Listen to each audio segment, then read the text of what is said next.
everybody, and thank you for tuning in to Ashes After Dawn. I hope you enjoy today's installment of the Zombie Apocalypse series, and if you like it, please subscribe. The ocean doesn't panic. That's the first thing I remember. Even when the world began to end, the Atlantic just kept breathing. Long gray swells rolling under my hull like nothing had changed. I was hauling my third string of traps when the marine radio snapped alive. All vessels, this is Coast Guard Sector Northern New England. Stay clear of harbors. Repeat, stay clear of harbors. Civil authorities are evacuating coastal areas due to violent attacks. I paused mid-haul, rope burning across my gloved palm. Violent attacks. The fog was thick that morning, real down east soup. Visibility maybe 200 yards. My diesel chugged steady beneath me, gulls screaming overhead. Another transmission bled through, panicked and half-shouted. They're biting people. Jesus Christ, they're biting. Then I heard gunshots, screaming, and then a burst of static. I stared at the mainland through binoculars. Nothing but gray.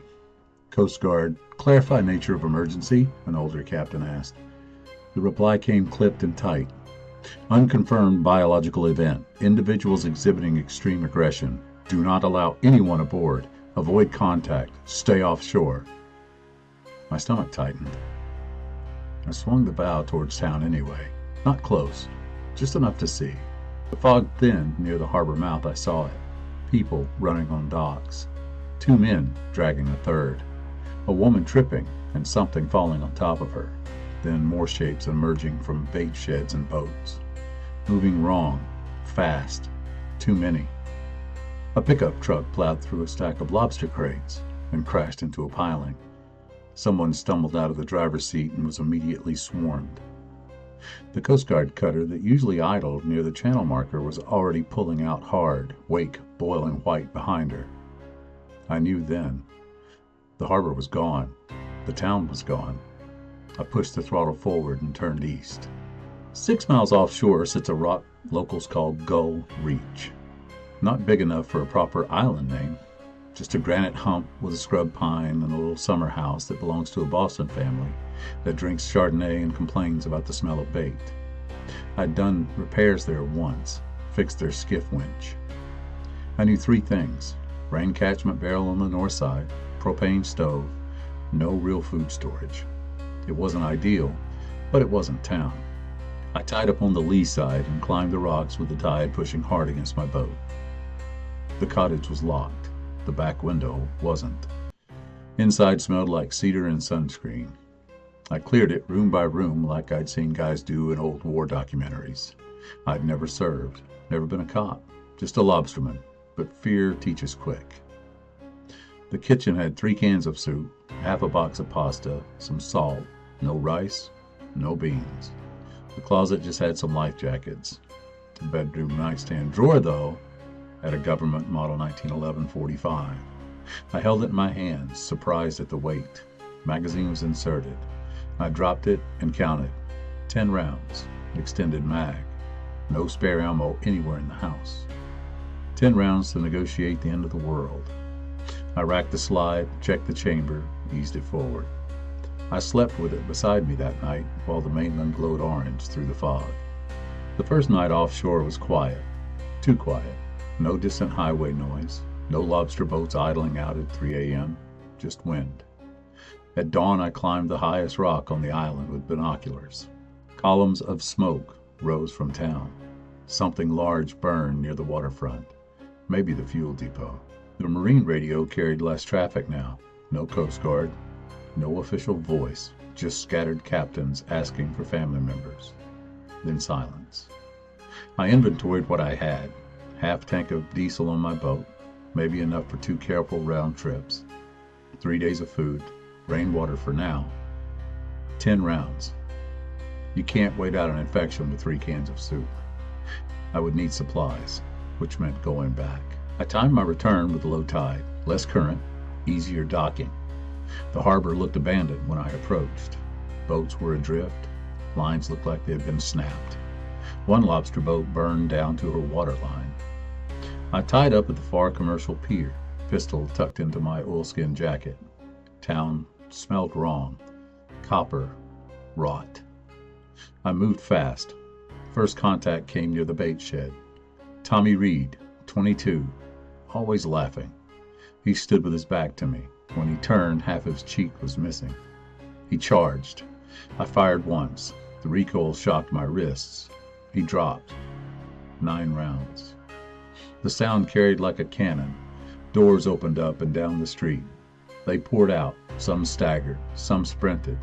I ran for the hardware store.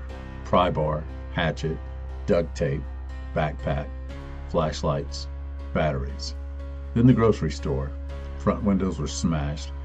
Blood was smeared across the freezer aisle. I forced myself to breathe slow. Canned beans, rice, peanut butter, water, and then I heard a crash behind me. 3 came from the stockroom. 1 fast, 2 fast, 2 shots. Missed high. Hit one in the chest, but it didn't stop him. I adjusted my aim for the head. He dropped. 7 rounds left. The other 2 closed distance. 2 more shots. 5 rounds. Silence. My ears rang like church bells. I loaded what I could carry and ran for the pier. More shapes emerged, drawn by sound. I didn't fire again. I sprinted. Boots slipping. One grabbed my sleeve. I buried a hatchet in his skull. I shoved off and punched the throttle. They followed onto the dock, fell into the water. Some tried to swim. They don't swim well. But they didn't drown either. I didn't look back. 3 days later, I saw the skiff. 2 men, rifles across their laps. They circled Gull Reach slow. They saw my boat tied off. Saw smoke from my cook fire. They beached on the south side, moved tactically. This wasn't desperation, this was intent. I waited until they climbed halfway toward the cottage. Island's occupied. They swung their rifles toward me instantly. You alone? Yes, I said. They exchanged a look. Predators confirming prey. First shot, cracked rock near my shoulder. I dove behind granite. Returned fire once. 1 dropped. 4 rounds left. The second flanked wide. I waited. My breath was steady. When he broke cover to reposition, I fired. Center mass. He staggered but kept coming. Headshot. 3 rounds left. Silence returned. I stripped their skiff, took their fuel, water, 2 rifle magazines. No matching rifle. Of course. Figures. I dragged the bodies far from the cottage and weighted them. The tide took them, but I knew something now. People were worse than the dead. Weeks passed. Rice stretched thin. Diesel just about gone. I rigged perimeter alarms with fishing line and tin cans. I dug shallow fighting positions covering landing points. Practiced dry firing the 1911. I had 3 rounds left. Then one morning, a center console drifted toward the island. 5 people inside. 2 looked unconscious. 1 woman clutching a child. If I turned them away, they'd die. If I let them land, my food halved overnight. I chose wrong or right, depending on the day. I waved them in. Their names were Rachel, her son Caleb, an old man named Pierce, a teenage girl named Nora, and a mechanic named Evan. Evan had something priceless, a bolt-action deer rifle. He had 7 rounds left. We were no longer helpless. 2 weeks later, the raiders came back, 4 boats this time. They had seen smoke, heard rumors. They hit at dusk. Gunfire cracked across the rocks. We used elevation, forced them into kill zones near the narrow landing. I fired 1 round, headshot at 20 yards. 2 rounds left. Evan dropped 1 with the rifle. They retreated after losing 2. I'm sure they're going to be back. 3 nights later, we heard it. Low, endless, a murmur across water. The mainland tide shifted. Boats adrift began drifting our way, and with them, bodies. Dozens of bodies. Some tangled in nets, some clinging to hulls. When the tide turned hard east, they washed towards Gull Reach. They didn't swim, but they floated. And when they touched rock, they started climbing. Hands scraping granite, teeth clacking. We fought in silence with hatchets, pry bars, and Evan's rifle. No wasted shots. I used my final 2 rounds that night. 2 precise headshots when one broke through near Caleb. When the sun rose, the rocks were slick with gray, but we held. We learned fast. No open flames visible from the mainland. No unnecessary gunfire. Rotating watches. Signals only by hand at night. We salvaged solar panels from drifting boats, rigged charging stations, built rain catchment extensions. We weren't just surviving, we were fortifying. The infection didn't burn out. It settled, like rot in wood, but we had stone and stone holes. Several months later, a Coast Guard cutter appeared on the horizon. Different markings, different flag. They signaled, asked how many survivors, asked if we needed extraction. I looked at the people beside me, at the garden Nora planted in the shallow soil, at Caleb fishing off the rocks, at the defenses we'd built. I keyed the handheld radio. This is Gull Reach. We're stable, supplies sufficient. We'll hold. There was silence on the line. Then, understood, and Godspeed. The cutter turned back towards the mainland. Fog rolled in behind them.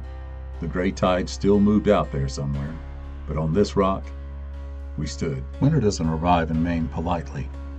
It takes. The first hard frost came in late October. The rocks iced over before dawn, and the tide pools turned to glass. We woke to wind knifing off the Atlantic and frost feathering the inside corners of the cottage windows. Gull Reach had held through the gray tide of drifting dead and desperate raiders. Winter would test whether it deserved to keep holding.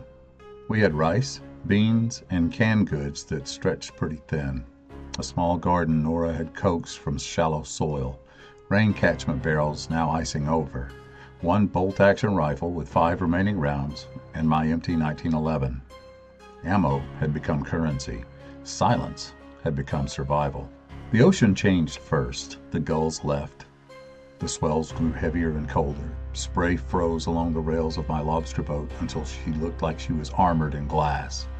The diesel thickened and the lines stiffened like iron rods. Rachel and I rationed everything down to measured handfuls. Evan insulated the cottage with salvage foam and boat tarps. Pierce taught Caleb how to set lobster pots close to the shore for crabs that moved slower in the cold. But food wasn't our only problem. Smoke. In summer, smoke blends with fog. In winter, it stands out against snow like a signal flare. We burned at night only. Low, controlled, hidden by rock formations. Still, I knew someone would see it eventually. It was mid-November when the first boat appeared again. Different hull, different men, same intent. They didn't approach immediately.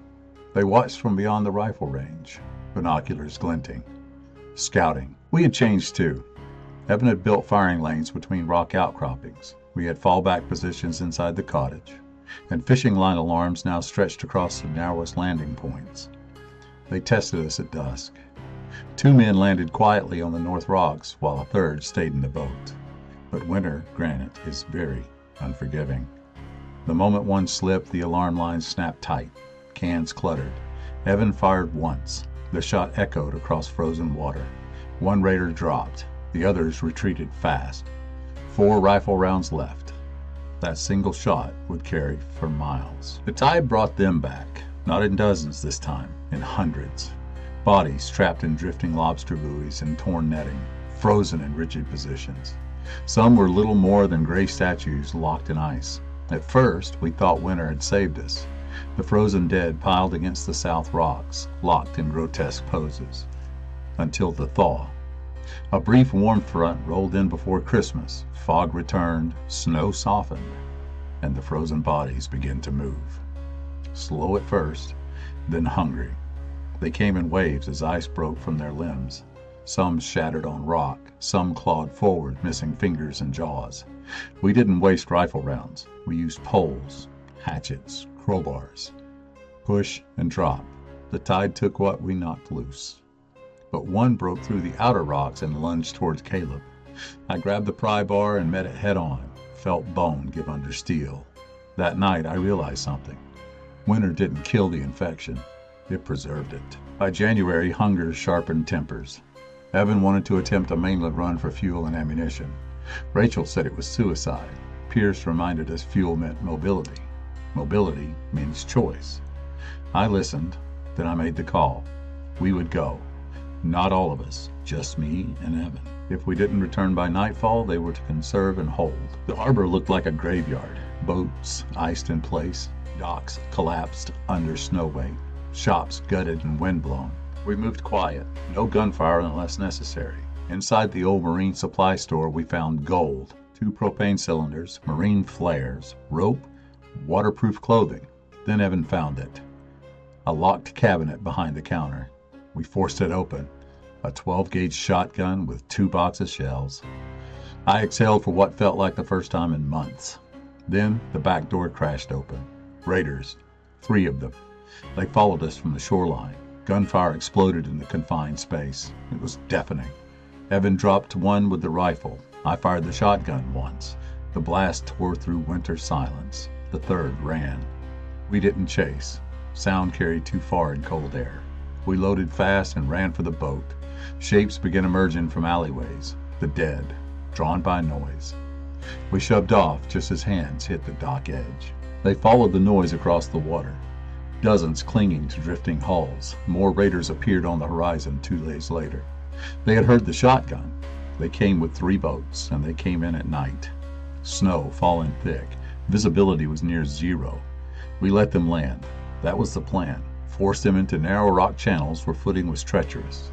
When the first raider slipped and fell between stones, screaming as the tide pulled him under, the others hesitated. That hesitation cost them. Evan fired twice. 2 fell. The remaining raiders retreated under covering shots. But the noise carried. And by dawn, the gray tide had returned, drawn by the battle. They came frozen and half rotten across drifting ice sheets. We fought side by side. Rachel with a flare gun, Nora with a hatchet too big for her arms, Pierce swinging a boat hook like a medieval spear. The shotgun roared twice. 2 shells left. When the sun rose, the rocks were carpeted in gray, but Gull Reach still stood. Winter broke slowly. Snow receded. The garden plot reappeared. But so did something else. On the mainland horizon, smoke columns rose again. Organized smoke. Signal smoke. Not chaos. Someone was rebuilding. We debated. Stay on the stone, where we understood the fight, or risk mainland contact. A Coast Guard cutter reappeared late April. Different hull markings than the 1 month before. They signaled. Safe zones forming inland. Quarantine lines established. But limited resources. Evacuation was possible, but no guarantees. I looked at the island, at what we had built, and the people who weren't family when this began, but were now. We'll hold, I transmitted. Not because it was safe, but because it was ours. Spring in Maine doesn't feel like warmth. It feels like survival. The ice pulled back from Gull Reach in jagged sheets as the tide carried fewer bodies, but more debris. Nets, broken skiffs, fuel drums, and smoke. Not wildfire smoke, structured smoke. Columns rising in steady intervals along the coastline. Signal fires. Someone was organized. Someone had claimed territory. Pierce studied it through binoculars. That's not refugees, he muttered. That's control. Evan agreed. We have 2 choices. Wait until they come for us, or learn who they were before they did. I chose the second. We weren't soldiers. We were a lobsterman, a mechanic, a nurse, a retired dock worker, and a teenage girl who had learned how to swing a hatchet like she meant it. But we weren't helpless anymore either. We had bolt-action rifle with 4 rounds, a 12-gauge shotgun with 6 shells, 2 flare guns, hatchets and pry bars, a skiff with patched hull, and limited diesel. We would conduct reconnaissance only. Land was quiet. Observe. Leave unseen. That was the plan. The mainland marina looked skeletal. Boats were stripped, docks reinforced with makeshift barricades, and at the far end of the waterfront, a flag. Black cloth, white symbol painted across it, a crude skull inside a circle. Raiders, organized, disciplined, and armed. We watched from inside an overturned hull near shore. Patrol patterns, guard rotations, rifle counts. These weren't scavengers. They were building a coastal stronghold. If they secured boats, they'd eventually search the other islands, including ours. This wasn't about curiosity anymore. It was about preemption. Inside the old bait warehouse, we found cages. Not for the dead, for people. 3 prisoners, malnourished, bound, used as labor. The raiders weren't just surviving, they were enslaving. Rachel would never forgive us if we left them, and neither would I. We adjusted the mission: rescue now, extract, destroy their fuel reserves if possible. Now it became offensive. We waited until night. Fog rolled in thick, a gift from the Atlantic. Evan cut power lines feeding their dock floodlights. Darkness swallowed the marina. I moved first, silent, with a hatchet. First guard fell without a sound. Second wasn't so lucky. He fired once before I closed the distance. The shot echoed. The dock erupted in chaos. Evan took overwatch from behind stacked traps. One precise rifle shot, another raider down. I kicked open the warehouse door and freed the prisoners. One could barely walk. No time. The shotgun roared once when the raiders tried to block our retreat. They fell into icy water. More boots pounded down planks. We lit it. Fuel barrels ignited in a chain of orange violence. Flames climbed into the night sky, and then the noise carried. From inland streets, shapes began to emerge. The gray tide, drawn by gunfire, drawn by fire, drawn by screaming. Raiders firing wildly now, the dead swarming both sides indiscriminately. We ran for the skiff as the marina dissolved into blood and flame. A raider boat cut across our path as we cleared the harbor, mounted rifle on the bow. We zigzagged through lobster buoys. Rounds punched into water around us. Evan fired his last rifle round. He hit the gunner square in the chest. I throttled hard toward open water. Behind us, the entire waterfront was burning. Raiders fighting the dead overwhelming both. We didn't look back. The rescued prisoners told us what we needed to know. The raider group called themselves the Breakwater, over 50 members, operating from inland warehouses. The marina was just their coast-facing outpost, and we had just burned it, which meant retaliation.